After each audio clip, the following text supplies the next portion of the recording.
Hello student. तो आप सभी को स्वागत है अपने YouTube channel SSC target job में। आज हम बात कर रहे हैं आरआरबी ग्रुप डी के लिए मोस्ट इंपॉर्टेंट एवं सेलेक्टेड प्रश्न लेके आ चुके हैं। जितने भी प्रीवियस क्वेश्चन में पूछा गया एनटीपीसी टियर 1 टियर 2 में या फिर एएलपी टेक्नीशियन, जितने भी रेलवे में प्रीवियस ईयर में पूछे गए उसी के आधार पर लाया गया प्रीवियस इंपॉर्टेंट क्वेश्चन है जो आपके एग्जामों में पूछने की पूरी संभावना है। तो आप लोग इसे बारीकी से लगाना और जो याद ना हो उसे याद जरूर कर लेना, क्योंकि आपके एग्जाम के लिए रामबाण साबित होने वाला है। तो चलते हैं बिना टाइम गवाते हुए सीधे क्वेश्चन की ओर। और अगर चैनल पे आप पहली बार हो तो चैनल को सब्सक्राइब कर लेना, बेल आइकन दबा लेना, क्योंकि ऐसे मोस्ट इंपॉर्टेंट एवं सेलेक्टेड वीडियो आपको जल्दी मिल सके और आप अपने एग्जाम में बहुत अच्छे तरीके से रिजल्ट कर सकते हो। तो हमारा पहला क्वेश्चन देखो क्या दिया गया है कि खड़ी और चट्टानी दीवारों से घिरी गहरी घाटी क्या कहलाती है। बताओ, खड़ी और चट्टानी दीवारों से घिरी गहरी घाटी जो है वो क्या कहलाती है। तो आपका राइट आंसर जो होगा वो होगा तंग नदी घाटी कहलाती है। क्या कहलाती है? तंग नदी घाटी। ऑप्शन नंबर डी आपका राइट आंसर हो जाएगा। अगला प्रश्न दिया गया है, क्या पूछा था कि फॉर्मिक अम्ल का आयनिक कारक नियतांक कितना होता है। देखो इस तरह से क्वेश्चन पूछा था आपको कि फॉर्मिक अम्ल का आयनिक कारक नियतांक कितना होता है। ये जो -4 है वो 10⁻⁻4 है, ये ध्यान में रखना। तो 1.2 गुने 10⁻⁻4 या फिर 1.4 गुने 10⁻⁻4। तो बताओ कि फॉर्मिक अम्ल का आयनिक कारक नियतांक का मान जो है वो कितना है। तो आपका राइट आंसर क्या होगा? राइट आंसर हो जाएगा 1.8 गुने 10⁻⁻4। ऑप्शन नंबर सी आपका करेक्ट आंसर हो जाएगा। अगला प्रश्न दिया गया है,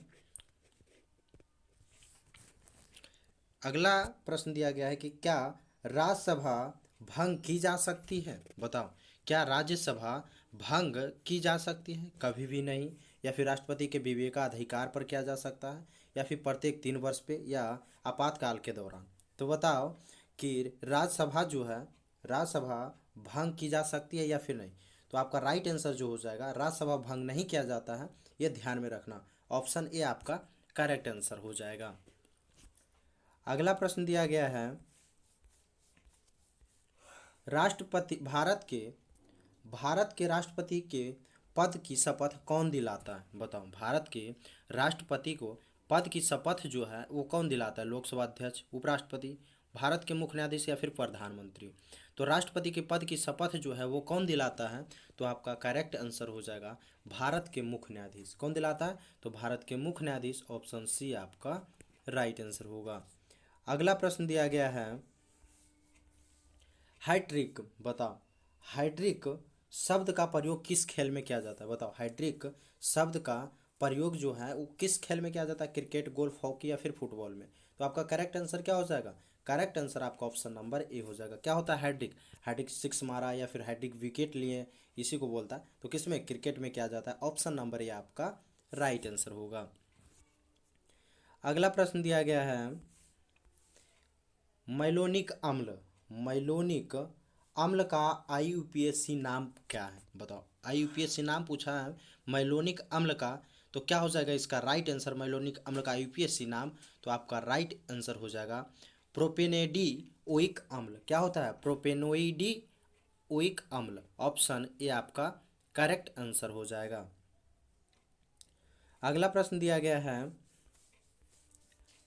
1956 के राज्य पुनर्गठन अधिनियम के द्वारा देश में राज्य की संख्या 27 से घटकर कितना कर दी गई है। बताओ, 1956 के राज्य पुनर्गठन अधिनियम के द्वारा देश में राज्यों की संख्या 27 से घटाकर क्या कर दी गई है? 15, 19, 21 या फिर 14।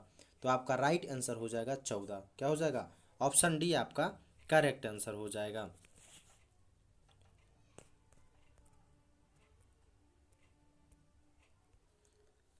अगला प्रश्न दिया गया है, थायराइड ग्रंथि क्या स्रावित करता है। बताओ, थायराइड ग्रंथि जो है वो क्या स्रावित करता है? कैल्सीटोनिन, ऑक्सीटोनिन, वैसोप्रेसिन या फिर मेलेनोसाइट। तो बताओ जल्दी कि थायराइड ग्रंथि जो है वो क्या स्रावित करता है। तो आपका राइट आंसर क्या हो जाएगा? तो राइट आंसर हो जाएगा कैल्सीटोनिन। क्या करता है? कैल्सिटोनिन स्रावित करता है। ऑप्शन नंबर बी आपका करेक्ट आंसर हो जाएगा। आप सभी प्रीवियस ईयर क्वेश्चन है ध्यान में रखना, थोड़ा जो याद ना हो उसे याद जरूर रखना। अगला प्रश्न दिया गया है, अक्टूबर 1962 अक्टूबर 1962 में घोषित किया गया पहला राष्ट्रीय आपातकाल कब तक रहा? बताओ कि अक्टूबर 1962 में घोषित किया गया पहला राष्ट्रीय आपातकाल कब तक रहा था? 1962 से कब तक रहा था? तो 68 तक रहा था। कब तक रहा था? 1968 तक रहा था, 62 से। तो ऑप्शन सी आपका करेक्ट आंसर हो जाएगा। अगला प्रश्न दिया गया है कि कलरी पायुट्टू, बताओ कि कलरी पायुट्टू है क्या है? उत्तर प्रदेश के कढ़ाई की कला है, पश्चिम बंगाल का लोक नृत्य है, या राजस्थान का लोक संगीत है, या फिर केरल की मार्शल आर्ट और युद्ध कला है? तो कलरी पायुट्टू जो है वो क्या है? तो आपका राइट आंसर हो जाएगा केरल की क्या है? केरल की मार्शल आर्ट और युद्ध कला है। तो ऑप्शन डी आपका क्या हो जाएगा? करेक्ट आंसर हो जाएगा। ध्यान में रखना, आपका राइट आंसर ऑप्शन डी होगा। अगला प्रश्न दिया गया है, सूक्ष्म जैविक के जनक कौन है? बताओ सूक्ष्म जैविकी के जनक जो हैं वो कौन है? हिपोक्रेटस, एंटोवन, ल्यूवेनहॉक, आर मिश्रा, या फिर एस आर कश्यप? तो सूक्ष्म जैविकों के जनक जो हैं वो कौन है? तो आपका करेक्ट आंसर हो जाएगा एंटोनी वॉन ल्यूवेनहॉक। क्या कहते हैं? ल्यूवेनहॉक। ऑप्शन बी आपका करेक्ट आंसर हो जाएगा। अगला प्रश्न दिया गया है, निम्न में से कौन सा देश निम्न में से कौन सा देश भारत के साथ सीमा साझा नहीं करता? बताओ कि निम्न में से कौन सा देश जो है कि भारत के साथ सीमा साझा नहीं करता है? नेपाल, चीन, बांग्लादेश, या फिर हांगकांग? तो नेपाल भी करता है, चीन भी करता है, बांग्लादेश भी करता है, लेकिन हांगकांग नहीं करता है। तो आपका राइट आंसर क्या हो जाएगा? ऑप्शन नंबर डी, हांगकांग नहीं करता है। ऑप्शन डी आपका करेक्ट आंसर हो जाएगा। अगला प्रश्न दिया गया है, कुडनकुलम कुडनकुलम परमाणु ऊर्जा संयंत्र किस राज्य में स्थित है? बताओ कुडनकुलम परमाणु ऊर्जा संयंत्र जो है वो किस राज्य में स्थित है? तमिलनाडु, आंध्र प्रदेश, कर्नाटक, या फिर केरल में? तो आपका करेक्ट आंसर हो जाएगा तमिलनाडु राज्य में। किस राज्य में? तमिलनाडु। ऑप्शन है आपका राइट आंसर हो जाएगा। अगला प्रश्न दिया गया है, देखो क्या पूछा है, कंबोडिया की राजधानी पूछा है। देख सकते हो कि कंबोडिया की राजधानी जो है वो क्या है? कंबोडिया की राजधानी क्या है? तो आपका राइट आंसर हो जाएगा नोम पेन्ह। कहाँ है? नोम पेन्ह। ऑप्शन नंबर सी आपका करेक्ट आंसर हो जाएगा। सॉरी, ऑप्शन ऊपर नीचे कोई बात नहीं, नोम पेन्हा हो जाएगा।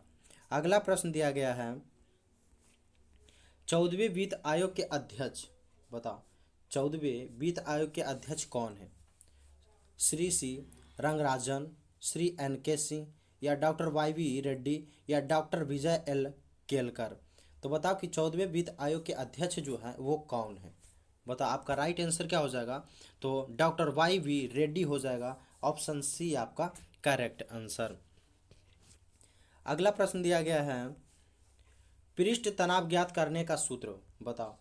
पृष्ठ तनाव ज्ञात करने का सूत्र क्या होता है? लंबाई बटा बल, लंबाई बल गुने लंबाई, या फिर बल बटा लंबाई, या फिर बल गुने दूरी?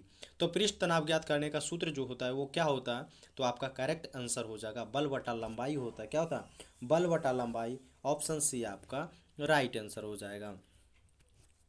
अगला प्रश्न दिया गया है, सिक्किम की राजधानी पूछा। क्या पूछा है? सिक्किम की राजधानी क्या है? भोपाल, इम्फाल, गंगटोक, या फिर कावरती होगा?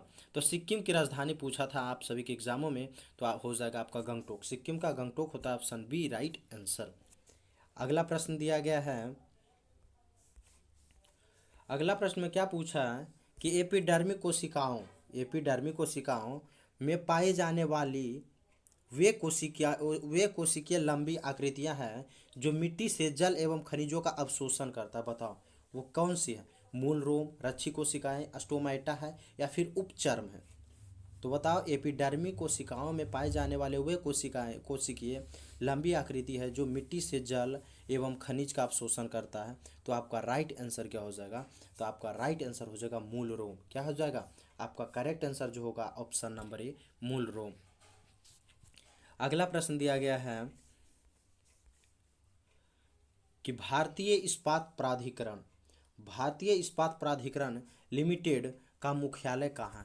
भारतीय इस्पात प्राधिकरण लिमिटेड का मुख्यालय जो है वो कहाँ है? मुंबई, हैदराबाद, नई दिल्ली या फिर कोलकाता? तो आपका करेक्ट आंसर जो होगा वो हो जाएगा क्या? नई दिल्ली। भारतीय इस्पात प्राधिकरण लिमिटेड का मुख्यालय कहाँ है? तो नई दिल्ली, ऑप्शन सी। अगला प्रश्न दिया गया है, निम्न में से कौन सा खिलाड़ी, बताओ, निम्न में से कौन सा खिलाड़ी हॉकी से संबंधित नहीं है? कौन सा खिलाड़ी जो है वो हॉकी से संबंधित नहीं है? रोरी मैकलेरॉय या फिर जुआन मार्टिन या फिर भरत छेत्री या फिर मैटियल विल्ला? तो कौन सा खिलाड़ी जो है हॉकी से संबंधित नहीं है? इस तरह से आपके एग्जामों में पूछा था, तो आपका राइट आंसर हो जाएगा रोरी मैकलेरॉय। रोरी मैकलेरॉय जो है वो हॉकी से संबंधित नहीं है, तो आपका करेक्ट आंसर हो जाएगा ऑप्शन नंबर ए। अगला प्रश्न दिया गया है, भूतल के नीचे का जल स्तर कहलाता है? बताओ, भूतल के नीचे का जल स्तर को पूछ रहा है कि जल स्तर को क्या कहते हैं? क्रस्ट, बेसिन, वाटर टेबल या फिर वाटर शेड? तो भूतल के नीचे का जल स्तर को क्या कहते हैं? वाटर टेबल कहते हैं। क्या कहते हैं? वाटर टेबल कहते हैं या फिर वाटर लेवल भी कहते हैं। तो उसी को तो ध्यान में रखना, आपका ऑप्शन नंबर सी आपका करेक्ट आंसर हो जाएगा। अगला प्रश्न दिया गया है कि किस भारतीय राज्य का अपना अलग संविधान है? बताओ, किस भारतीय राज्य का अपना अलग संविधान है? तो नागालैंड, जम्मू कश्मीर, सिक्किम या फिर इनमें से कोई नहीं। आपके प्रीवियस ईयर क्वेश्चन में पूछा गया था, तो क्या था? जम्मू कश्मीर इसका राइट आंसर होगा। क्या हो जाएगा? जम्मू कश्मीर का। अगला प्रश्न दिया गया,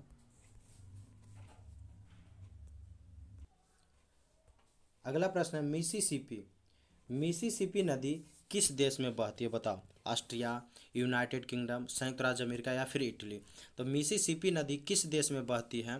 तो आपका राइट आंसर हो जाएगा संयुक्त राज्य अमेरिका। कहाँ से बहती है? तो संयुक्त राज्य अमेरिका में, ऑप्शन सी आपका राइट आंसर होगा। अगला प्रश्न दिया गया है,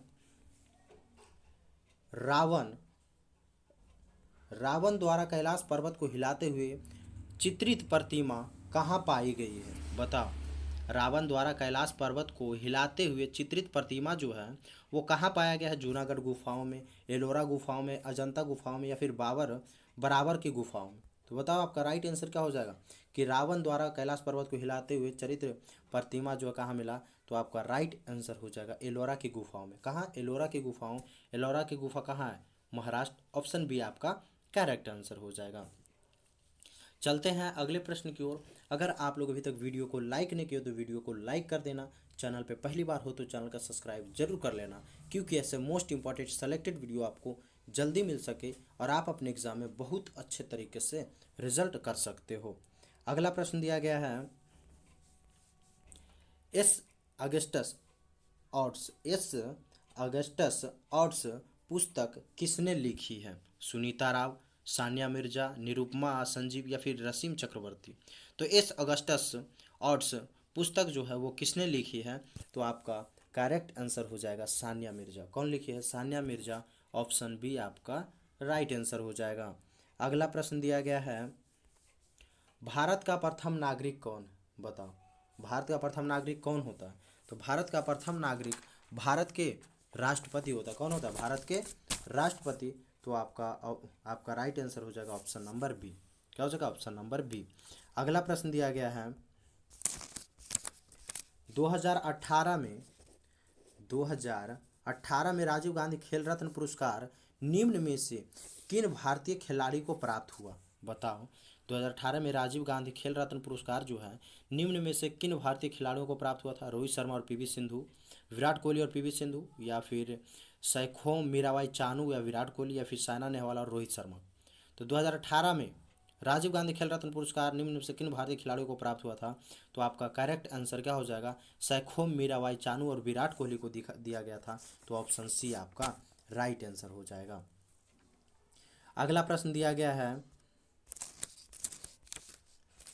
पागलपंथी सत्याग्रह। बताओ, पागलपंथी सत्याग्रह कहाँ हुआ था? पागलपंथी सत्याग्रह जो है वो कहाँ हुआ था? बिहार, महाराष्ट्र, बंगाल या फिर गुजरात में?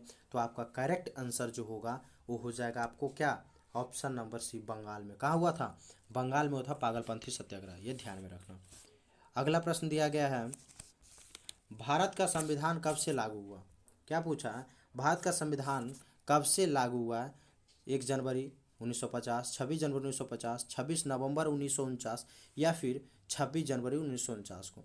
तो पूछा भारत का संविधान कब से लागू हुआ है, तो आपका करेक्ट आंसर हो जाएगा 26 जनवरी 1950। ऑप्शन नंबर बी आपका राइट आंसर हो जाएगा।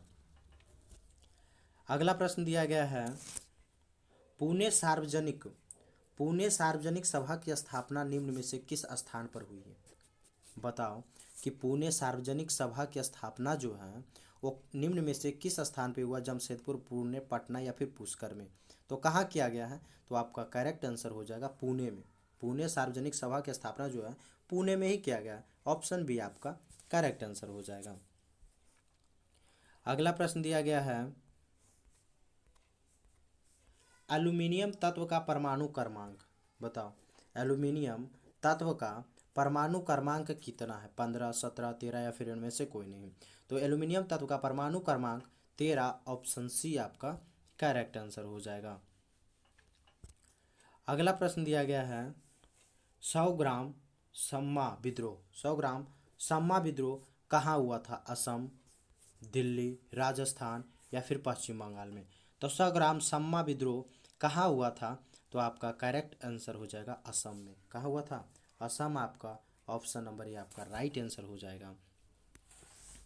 अगला प्रश्न दिया गया है, 5 दिसंबर 1929 5 दिसंबर 1929 में लाहौर में संपन्न हुए कांग्रेस के राष्ट्रीय अधिवेशन में कौन सा प्रस्ताव पास हुआ है?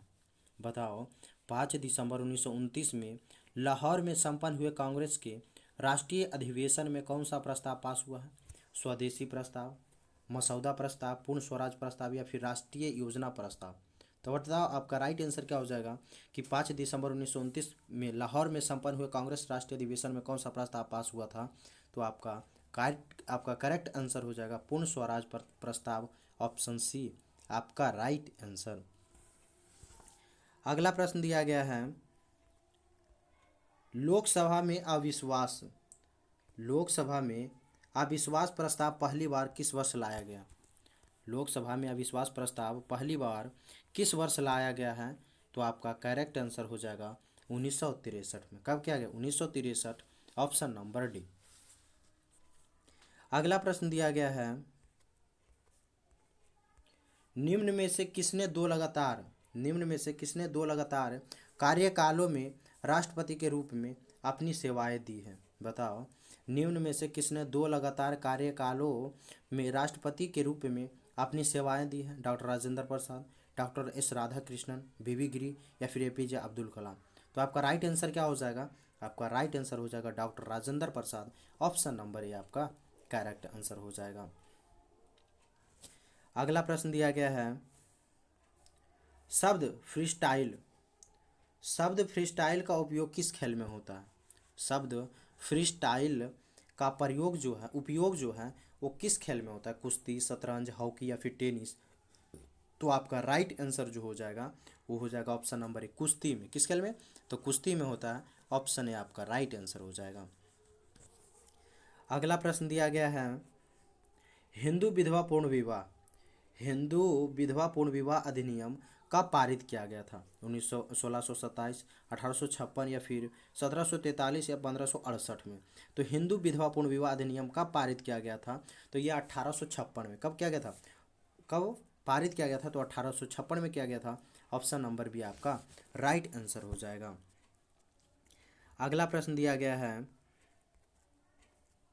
अनिल कुंबले का उपनाम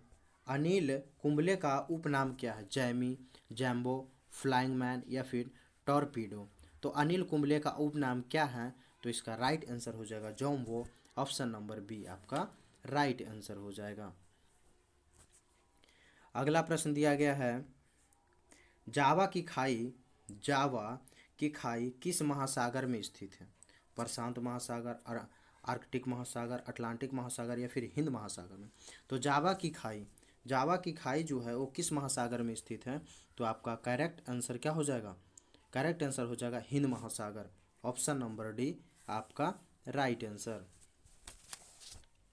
अगला प्रश्न दिया गया है आपका कि वस्तुओं के वैश्विक संकेत अधिनियम कब लागू हुआ है। बताओ कि वस्तुओं के वैश्विक संकेत अधिनियम जो है वो कब लागू हुआ है। तो ये हुआ है 1999 में। कब हुआ है? 1999। तो आपका ऑप्शन सी क्या हो जाएगा? Right answer. अगला प्रश्न दिया गया है SLR का पूर्ण रूप। SLR का पूर्ण रूप क्या है? स्टैट्यूटरी लिमिटेड रेशियो, या फिर स्टैंडर्ड लिक्विडिटी रेशियो, या फिर स्टैट्यूटरी लिक्विडिटी रेशियो, या फिर सिक्योरिटी लिक्विडिटी रेशियो। तो SLR का पूर्ण रूप जो होता है वो स्टैट्यूटरी क्या हो जाएगा? Statutory liquidity ratio. Option C आपका करेक्ट आंसर हो जाएगा। अगला प्रश्न दिया गया है भारतीय संविधान खाली स्थान प्रदान करता है।